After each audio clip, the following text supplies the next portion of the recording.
and gentlemen, welcome to another video where today I am going to be ranking every single NFL head coach in NFL history. Just kidding, current NFL head coaches only. From worst to first. Figured I could do this right now because some people wanted to see me give Madden ratings to head coaches, and I don't really know how to do that accurately, so I figured I'd just do a list instead. Couple of plugs as always. Do not forget to use code WyattzWorld on G Fuel, Waggle, or Prize Picks. If you do forget, you are blocked. By using my codes on G Fuel or Waggle, you'll save a discount on any of their products, and by using it at sign up on Prize Picks, you're going to guarantee yourself to win a free $50 with your first $5 entry. But please remember to always play responsibly, and let's get into the video.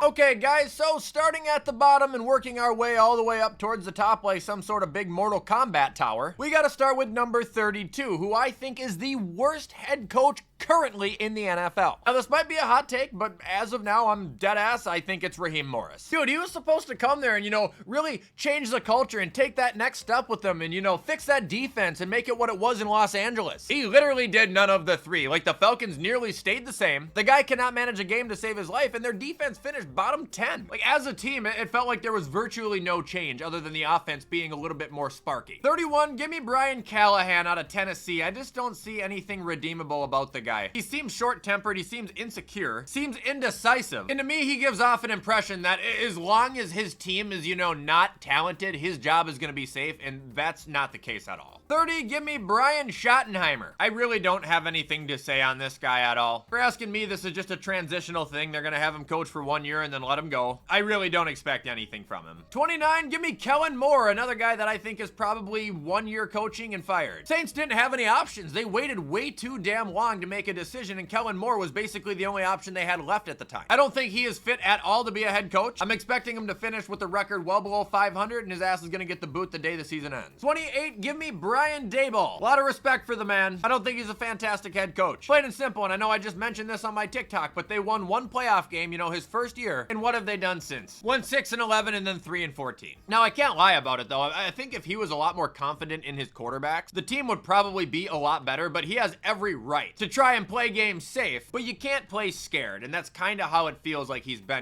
the last 2 years with his quarterback situation. Moving on to 27, give me Aaron Glenn. I have kind of a bold take about him I've come to terms with over the last couple days. I think he's going to be a fucking horrible head coach. The impressions I have gotten from this guy since he has been a head coach this offseason is that he is an arrogant, egotistical, power-hungry, entitled asshole. As much as I don't like Aaron Rodgers, I hate how he handled that situation. I thought that was extremely childish, and I just don't think the players are going to end up really liking him a whole lot. And honestly, I know I'm going to get some shit for this, and believe me, I am a man of faith. I believe in God. I believe in Christ. But him implementing the Bible studies for the team like that, you have no business doing that as a head coach. And I know, they're optional, but like why? Your team has been dog shit for fucking years. And that's what you're focusing on? Like, I definitely see the side of the fans there that are like, what's going on in my organization right now? Like I said, I am a believer. 26, give me Liam Cohen. Now, I looked at my video that I made a couple weeks ago where I ranked the divisions by position and coaches were in there. I said two things about him. One of them I don't take back, and that's that he looks like he's been breastfed till he's 26. Gotta call a spade, but I kind of brushed him off as a head coach, and I regret that because I think he's actually gonna be quite decent. With the weapons that Jacksonville has on offense and with the talent that Trevor Lawrence possesses, one of two things are gonna happen with Trevor. He is either gonna start to transition to a backup role, or he's gonna have the best season of his fucking career, man. If this guy can make Baker Mayfield, in all respect to Baker, I'm not saying he made Baker, but, Baker's a 41 touchdown passer last year. If he can do that with Baker, Trevor Lawrence sure as shit can do that as well. 25, give me Shane Steichen. I think people are very critical on him, honestly. The Colts have been a watchable team with Anthony Richardson, Joe Flacco, and Gardner Minshew under the gun with him as head coach. It has never been sunshine and rainbows for this guy, but yet he finds ways to consistently win games and keep seasons alive. Getting rid of him right now would be flat out stupid. Dude, if he was head coach of the Atlanta Falcons, they would be unreal. 24, give me Dave Canales. I actually think he's gonna turn turn out to be quite a good head coach. Last year when he first came in, I think it caught him by surprise. I think he was unprepared for the amount of responsibilities and criticism that came with being a head coach. I think he had a lot of uncertainties going on in his head, a lot of questions about who to play and where to start him. But as the year went on, man, he worked with Bryce, much like he worked with Baker Mayfield in Tampa. He established a game plan. He was figuring out players' strengths. We were starting to see a different side of the Panthers, and I hope we continue to see that transition as this year starts. I think he's a guy you need to give some time. Number 23, we have Mike McDaniel. I'm stunned I'm even putting this guy this high. I guess I feel he's more proven than the people below him, but at the same time, he has proven jack shit. I don't need to go into the same things I say about him every time I talk about him. You know, he can't beat winning teams, da-da-da-da-da-da-da. Reality behind it, how I feel is I think the guy's dumb. I think he's stupid. I think he's careless. And I think he focuses way too much on being players' friends than he does as a coach. I don't think anybody looks at him as a leader there. 22, give me Mike McDonald. I'm defending him. People are way too critical on him. Dude, Seattle was in contention to make the playoffs the entire year last year. They finished with a top 14 offense, a top 14 defense. As much shit as I give Seattle and their fans, it seems like some people just saw them miss the playoffs and they're like, get rid of this guy. Get him the hell out of here. As hard as it is sometimes, you gotta try and look for the positives, dude. He's not a bad head coach. 21, give me Todd Bowles. He's shockingly hung on much longer than I thought he would. Look, the truth behind Todd Bowles, the guy's a dog shit game manager and the guy is a horrible decision maker in the most critical of situations, really at the worst times. But with what that team has accomplished, you know, the last couple of years, the division titles, the playoff appearances, the playoff victory, he definitely deserves some credit. He knows how to run defense, and I think he is a very well-respected person within that organization. I do believe he is a good leader, but he does always have a look on his face like he's being told a joke that he really doesn't like hearing.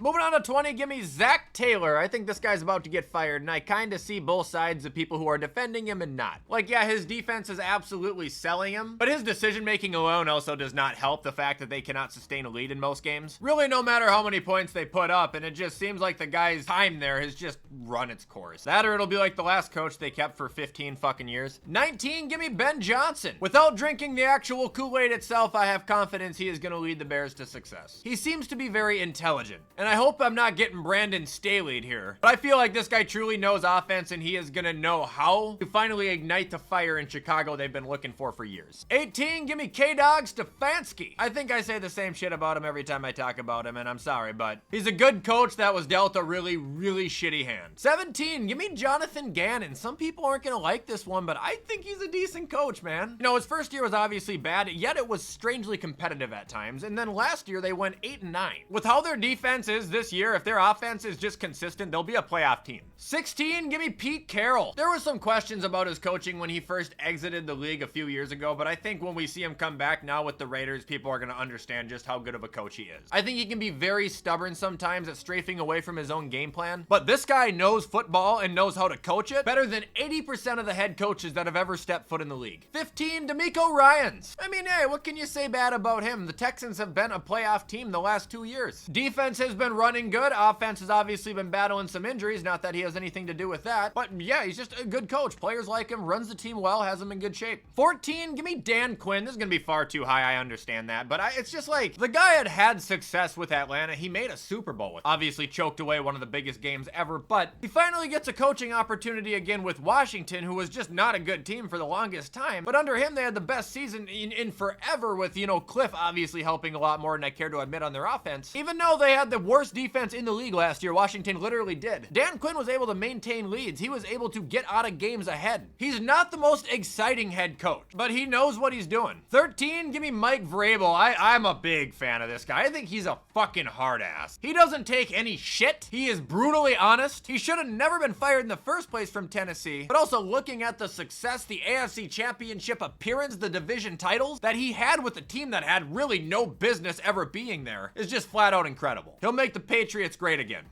Moving on to number 12, give me Jimbo Harbaugh. I think given the circumstances provided, especially into a division that turned somewhat competitive, he did a phenomenal job. I think just in general, he is an excellent head coach. I think he's an absolute goofball in the best way possible. Like, he's just a bizarre human being, but he's definitely a guy that the players rally for. He's like John Gruden if John Gruden was a Disney character. You know what I mean? It's football all day, all night with this guy. 11, give me Mike Tomlin. This is definitely the lowest I believe I've ever put him. Now, with him, we know he's still good. He's still able to win games, but I think he's starting to transition into more of the outdated routine, kind of like I said about Pete Carroll. He's just a guy that continuously does the same shit every single year, and I mean that so literally. They do the same thing every single year. I know it's hard to part ways with him if you're Pittsburgh, but how long are you going to continue to settle for just one win above 500? 10, give me Kyle Shanahan. Still one of the best coaches in the league. There's just no way around it, dude. His team is constantly broken. There's always some shit going on. Kind of feel bad for him in a way. He's good at what he does. 9, give me Sean Payton. He is one of the best NFL head coaches I think I've ever watched throughout my life. And I hate to say that because the guy, and I say this every time I talk about it because it's well deserved, he's a prick. He reminds me of Eric, the evil guy in Billy Madison. Just such a smug asshole. But man, can he operate a team. Been around for 17 years. Only 5 of those years he has been under 500 and never by more than 2 games. He knows how to get through to his players and he knows how to torment his opponents. He knows how to get ahead. He knows how to stay ahead. Love him or hate him, the guy's a great coach. Moving on to number 8, give me Matt LaFleur. Gosh, I think a dodgeball every time I say his name. I think he's about as well-rounded of a head coach as you can possibly have. I think he's tremendous at making adjustments. I think he's phenomenal at calling plays. I don't have much, if anything, negative to say about him. And now we're on to 7, give me Johnny Harbs. Great coach who's run a great team for a long time. It's just he can be a little bit, I don't know what the word I'm looking for. Careless? Is that the word? Basically, he can do some real stupid shit when it's a close game at the end of a game. I've seen him do it many times. But he's great at taking accountability for those disasters. He's great at bouncing back. And I think 185 wins he has as a coach speaks louder than the few flaws he has.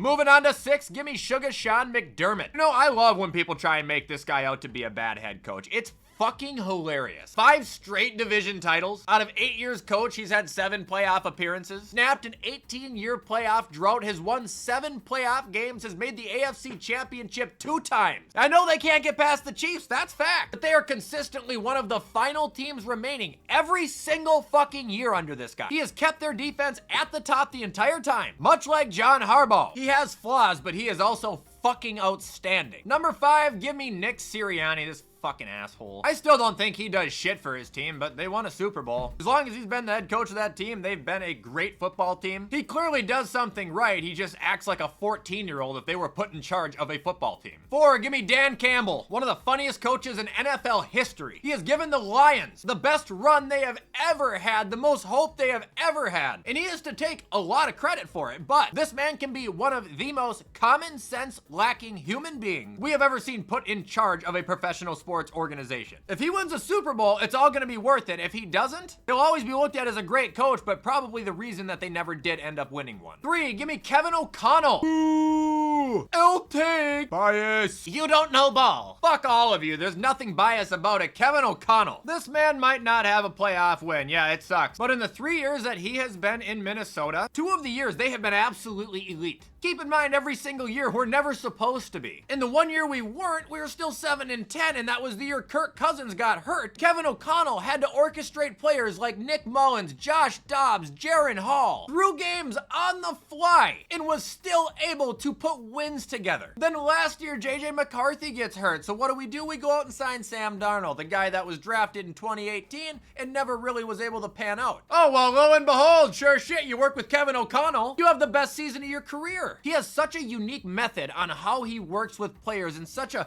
crazy unique mind as to how to run an offense. I have no doubt in my mind he is going to win Minnesota their first Super Bowl. Now moving on to 2, we got Sean McVay, and I guess we can do 1 at the same time. It's Andy Reid, because I really wanted to have Sean McVay in the 1 spot, but you can't go against Andy Reid. The guy continuously just makes the Super Bowl every year. He'll go down as one of the greatest coaches of all time, if not the greatest. But when it comes to Sean McVay, I think he is the smartest head coach in the league. I think he's got the best offensive mind, and I think it's blatantly obvious that Kevin O'Connell had worked with him, because Kevin O'Connell is the only other head coach in the league that acts like him, that coaches like him. Sean McVay most always has his team in contention. He always has one of the best offenses in football. He's made 2 different Super Bowls with 2 different quarterbacks, winning one of them. I think if you put Sean McVay literally on any team in the league, they will be a playoff contender right now. But he's not Andy Reid. And that is also going to do it, ladies and gentlemen, for me ranking every NFL head coach from worst to first. Hope you guys enjoyed this video. As always, let me know in the comments where you agree and disagree, and if you enjoyed the video, please show support, because you know I appreciate it. In the meantime, I'm gonna get this edited so you can watch it on time. I hope you guys have a great rest of your Wednesday, and as always, I will see you in the next upload.